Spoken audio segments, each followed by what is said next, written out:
بسم اللہ الرحمن الرحیم۔ ولا تترو ولا تترو الذین یدعون ربہم، یعنی آپ اپنے پاس سے ان کو ہرگز نہ اٹھائیں۔ آیت نمبر 52، آپ ان کو اپنے پاس سے ہرگز نہ اٹھائیں۔ یہ صحابہ کرام تھے جن کے بارے میں یہودیوں اور قریش کے سرداروں نے کہا تھا کہ ہم آپ کے پاس قرآن سننے کے لیے آ سکتے ہیں جب تک آپ اپنے پاس سے ان حقیر اور گھٹیا لوگوں کو اٹھا نہیں دیتے، کیونکہ یہ ہمارے آزاد کردہ غلام ہیں اور ہم نہیں چاہتے کہ یہ ہمارے ساتھ یہاں پر بیٹھے۔ ہم آپ کے ساتھ بیٹھنے کو تیار ہیں، قرآن کریم سننے کو تیار ہیں، لیکن ہماری شرط صرف یہ ہے کہ جب ہم ہوں تو آپ ان لوگوں کو یہاں سے اٹھا دیا کریں، کیونکہ آپ کے پاس عرب کے بہت سارے قاصد آتے ہیں اور آپ کے پاس سے وہ مسائل لے کر آتے ہیں اور آپ سے وہ اسلام کے بارے میں پوچھنے کے لیے آتے ہیں۔ تو وہ جب ہمیں یہاں پر دیکھیں گے ان لوگوں کے ساتھ ان کے برابر بیٹھے ہوئے کوئی فرق نہیں تھا کسی کے اونچا ہونے میں، نہ کوئی کرسی پہ بیٹھتا تھا باقی سارے نیچے بیٹھے، ایسا کچھ نہیں تھا، سب لوگ ایک ہی چیز پر بیٹھا کرتے تھے۔ نبی کریم صلی اللہ علیہ وسلم ہے، بہت ساری احادیث سے ثابت ہے کہ وہ گدی پہ بیٹھتے تھے، یعنی کہ ہو سکتا ہے اور لوگوں کے پاس بھی ہو، لیکن یہ کہ نبی کریم صلی اللہ علیہ وسلم جب کہیں اور بھی جاتے تھے جو غیر مسلم ہوتے تھے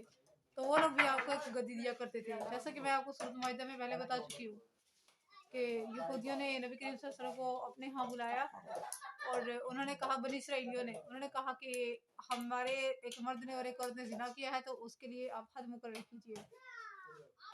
ایک تو درے لگانا، اوپر سے وہ کرنا رجم کرنا اور باقی ریمانڈ وغیرہ جو آج کل قانون میں چل رہا ہے، اس طرح کے کوئی ڈسکاؤنٹ کا حکم دے دیجیے، تو آپ نے منع فرما دیا تھا۔ آپ نے کہا تھا جو کچھ تمہاری تورات میں ہے وہی کچھ کرو، جو کچھ اس میں تمہیں ذکر ملتا ہے، اور اللہ تعالیٰ نے ان کے لیے یہی والا نازل کیا تھا۔ پھر خیر یہاں پر بات ہو رہی ہے، تو یہ لوگ آپ کے لیے نا گدی وغیرہ لے کے آیا کرتے تھے، بیٹھتے سارے کی ترتیب سے تھے، کوئی کرسی پہ یا صوفے پہ نہیں بیٹھتا تھا، سب لوگ نیچے ہی بیٹھتے تھے۔ تو یہ چیز ہے، آگے ہے یدعون ربہم، یعنی یہ وہ لوگ ہیں جو اپنے رب کو یاد کرتے ہیں، صبح شام اس کی تسبیح کرتے ہیں، اس کی تعریف کرتے ہیں، اس کی عبادت کرتے ہیں۔ اس سے مراد فرض نماز ہے، اس سے مراد فرض نماز ہے، یاد کرنے سے، پکارنے سے، دعا مانگنے سے، کیونکہ نماز دعا ہی ہے نا، یہ چیز ہے۔ تو ان اعمال صالحہ سے ان کا مقصود محض رضا الہی کا ہی حصول ہے، یعنی کہ اپنے پاس سے ان کو نہ اٹھائیں، ان کا مقصد صرف اللہ تعالیٰ کا حصول چاہنا ہے اور آپ کی قربت۔ جس قدر بھی انہیں عبادت و اطاعت کی توفیق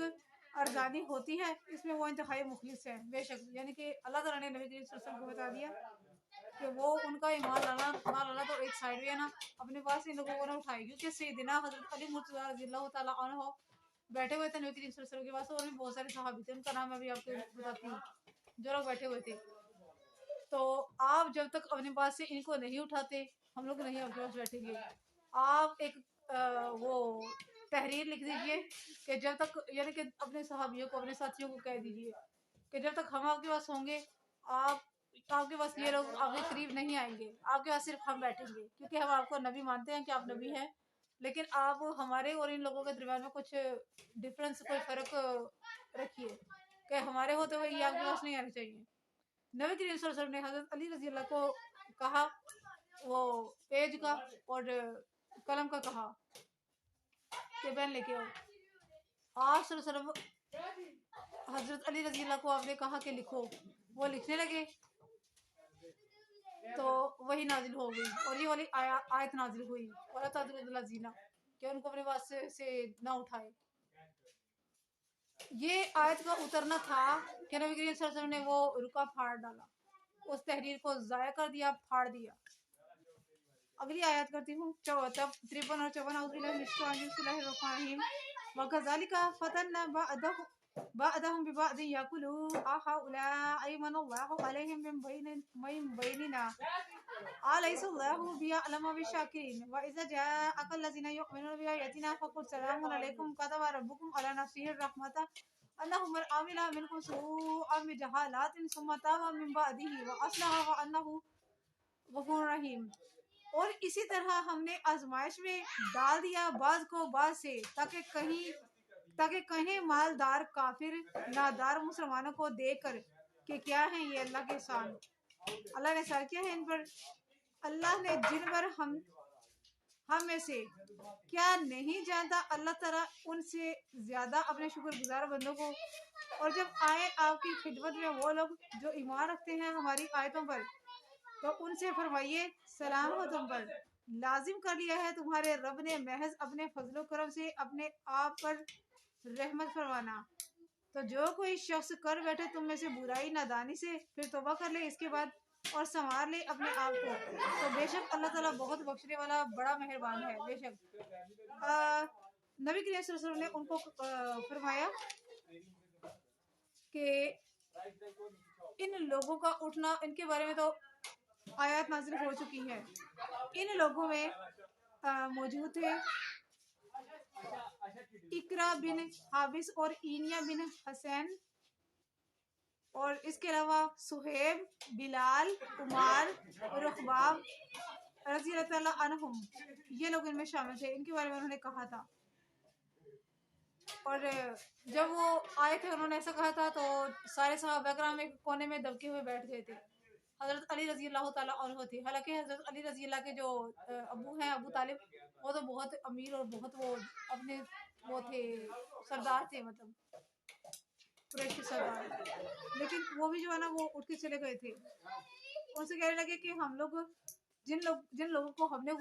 آزاد کیا ہوا ہے وہی ہمارے ساتھ بیٹھ کے سننے کی آپ سے طاقت تو نہیں رکھتے، آپ ان کو اپنے وہاں سے ہٹائیے، ہم سننے کے لیے تیار ہیں۔ حضرت سعد رضی اللہ تعالیٰ عنہ فرماتے ہیں یہ آیت 6 صحابہ کرام کے بارے میں اتری، ان میں سے حضرت ابن مسعود رضی اللہ تعالیٰ عنہ بھی موجود تھے۔ ہم رسول اللہ صلی اللہ علیہ وسلم کی خدمت میں حاضری کے لیے ایک دوسرے سے سبقت لے جانے کی کوشش کرتے تھے، آپ کے قریب رہتے اور آپ کے ارشادات سنتے۔ قریش نے کہا کہ آپ ہمیں چھوڑ کر ان لوگوں کو قرب عطا کرتے ہیں، تو اس وقت یہ آیت کریمہ اتری، کیونکہ ان لوگوں کو یہی والا دکھ تھا کہ غریب اور نادر لوگ اور یعنی کہ کچھ نچلے طبقے کے لوگ وہ آپ کے ساتھ برابری میں نہ بیٹھے، کیونکہ اللہ تعالیٰ نے اسی لیے بعض کو بعض سے آزمایا، اللہ تعالیٰ نے ہم میں سے جن پر احسان کیا ہے اللہ تعالیٰ نے ان کو چن لیا۔ اس کی وجہ یہ تھی کہ باسط کے ابتدائی دور میں رسول اللہ صلی اللہ علیہ وسلم کے پیروکاروں کی اکثریت نادار اور بدحال مردوں، عورتوں، غلاموں اور لونڈیوں کی تھی۔ اشراف قریش میں سے تو چند ایک نے ہی آپ صلی اللہ علیہ وسلم کی اتباع کی تھی، جس طرح قوم نوح کے میں ہوا تھا، کہ جو بہت قریبی تھی اور جو مانتے تھے اللہ کا رسول ان کو۔ وَأَنذِرْ بِهِ الَّذِينَ يَخَافُونَ، اتبا، شیبہ، مطعم، حارث اور قرظہ عبد المناف کے چند کافر شرفا کے ساتھ جناب، تو یہ لوگ ابو طالب کے پاس آئے اور کہنے لگے اے ابو طالب، تمہارا بھتیجا محمد اگر ہمارے غلاموں اور خلیفوں کو پاس سے دور ہٹا دے تو کیا ہی بہتر ہے، یہ ہمارے غلام اور ہمارے ہی آزاد کردہ ہے، ہماری غیرت نہیں گوارا کرتی، اگر وہ انہیں اپنی محفل سے اٹھا دیں تو یہ ہمارے لیے باعث عزت ہوگا۔ اسی طرح آپ صلی اللہ علیہ وسلم کی پیروی اور تصدیق کرنا ہمارے لیے نسبتاً آسان ہوگا۔ ابو طالب حاضر خدمت ہوئے اور حضور سے ساری بات کہہ دی۔ سیدنا فاروق اعظم نے نبی کریم صلی اللہ علیہ وسلم سے عرض کی کہ آپ ایسا بھی کر کے دیکھ لیں تاکہ ہم دیکھ لیں کہ ان کی خواہش کیا ہے اور مطالبہ پورا ہونے پر وہ کیا کرتے ہیں اور کس طرح آپ اپنی بات کو نبھاتے ہیں، تو اس وقت یہ آیت اتری، یعنی کہ یہ ویسے ہی رہیں گے، کوئی خاص فرق نہیں پڑے گا ان کے اوپر۔ ان بندوں میں شکر گزار بندوں میں جن کے بارے میں قرآن میں اللہ تعالیٰ نے دلیلیں دی ہیں وہ ہیں حضرات بلال، عمار بن یاسر، سالم مولا ابی حذیفہ، سبیح مولا آزاد کردہ یہ تھے، اسید، اور خلفہ میں ابن مسعود، مقداد بن عمرو، مسعود بن قاری، واقد بن عبداللہ حنظلہ، عمرو بن عبدو، عمر الشمالین، مرسد بن ابی مرسد، ابو مرسد الغنوی جو حضرت حمزہ رضی اللہ تعالیٰ عنہ کے خلیف تھے، رضی اللہ تعالیٰ عنہم اجمعین۔ تو کفار کے سرگنوں اور ان کے آزاد کردہ غلاموں اور خلیفوں کے بارے میں یہ آیت اتری ہے، اور انہوں نے کہا تھا کہ اللہ تعالیٰ نے نبی کریم صلی اللہ علیہ وسلم نے ان کا وہ جو جس کے اوپر وہ لکھ رہے تھے تحریر وہ انہوں نے پھاڑ دی تھی، اور انہوں نے کہا تھا کہ اللہ کا حکم آ چکا ہے۔ اللہ بہتر جاتا ہے کہ اللہ نے کس کا درجہ کتنا رکھا ہوا ہے، اسی لیے اللہ نے فرمایا ہے کہ گورے کو پالے پر کسی طرح کی کوئی فضیلت نہیں ہے، نہ کسی قوم کو ہی کسی قوم کے اوپر فضیلت ہے، سارے کے سارے اللہ کی نظر میں برابر ہے، کیونکہ میدان محشر میں کسی کے لیے وہ خاص تو وہ کوئی صوفہ وغیرہ تو نہیں بچھایا جائے گا نا کسی کے لیے بھی، سب نے ایک ہی میدان پہ کھڑے ہونا ہے، وہاں پر تو اعمال کے ہونے ہیں نا، تو کسی کو کوئی وہ دوسرے پر کسی انسان کو فوقیت نہیں ہے۔ وَإِذَا جَاءَكَ الَّذِينَ يُؤْمِنُونَ بِآيَاتِنَا فَقُلْ سَلَامٌ عَلَيْكُمْ، یعنی کہ جب ہماری آیتوں پر ایمان لانے والے آپ کے پاس آئے تو انہیں کہیں کہ آپ پر سلامتی ہو، مطلب یہ کہ سلام کہہ دینا ان کی عزت افزائی ہے، سلام کر دینا ہی عزت افزائی ہے۔ یہ ایک سوچنے کی بات ہے کہ کسی کو سلام کرنا بھی عزت افزائی کی چیز ہوتی ہے، اور اللہ تعالیٰ نے جن کو مقرب کیا ہے وہ بندے یہی جن کا نام میں آپ کے ساتھ بیان کر چکی ہوں، کیونکہ اللہ تعالیٰ نے اپنی ذات پر از خود محض اپنے فضل و کرم سے رحمت کو لازم کر لیا ہے، تو میں سے جو بھی نادانی سے برائی کر بیٹھے پھر اس کے بعد توبہ کر لے اور اصلاح کر لے، گناہوں سے پاک ہو جائے، دوبارہ وہ غلطیاں وہ گناہ نہ کرنے کی وہ اپنے دل میں وہ کر لے، استغفار کرے، تو اللہ تعالیٰ اس کو بخش دے گا انشاءاللہ۔ کسی بزرگ نے کہا ہے کل من عصى اللہ فہو جاہل، یعنی اللہ تعالیٰ کا ہر نافرمان بندہ جاہل ہے۔ اسی طرح اس نادانی میں اگر تم سے کوئی گناہ ہو جائے تو اللہ سے معافی مانگو۔ حضور اکرم صلی اللہ علیہ وسلم فرماتے ہیں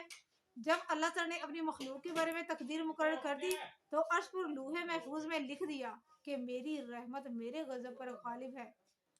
حضرت ابن عباس رضی اللہ روایت کرتے ہیں رسول پاک نے فرمایا جب اللہ تعالیٰ مخلوق کے بارے میں فیصلہ سے فارغ ہوگا تو عرش کے نیچے سے ایک کتاب نکالے گا جس میں لکھا ہوگا میری رحمت میرے غضب پر حاوی ہے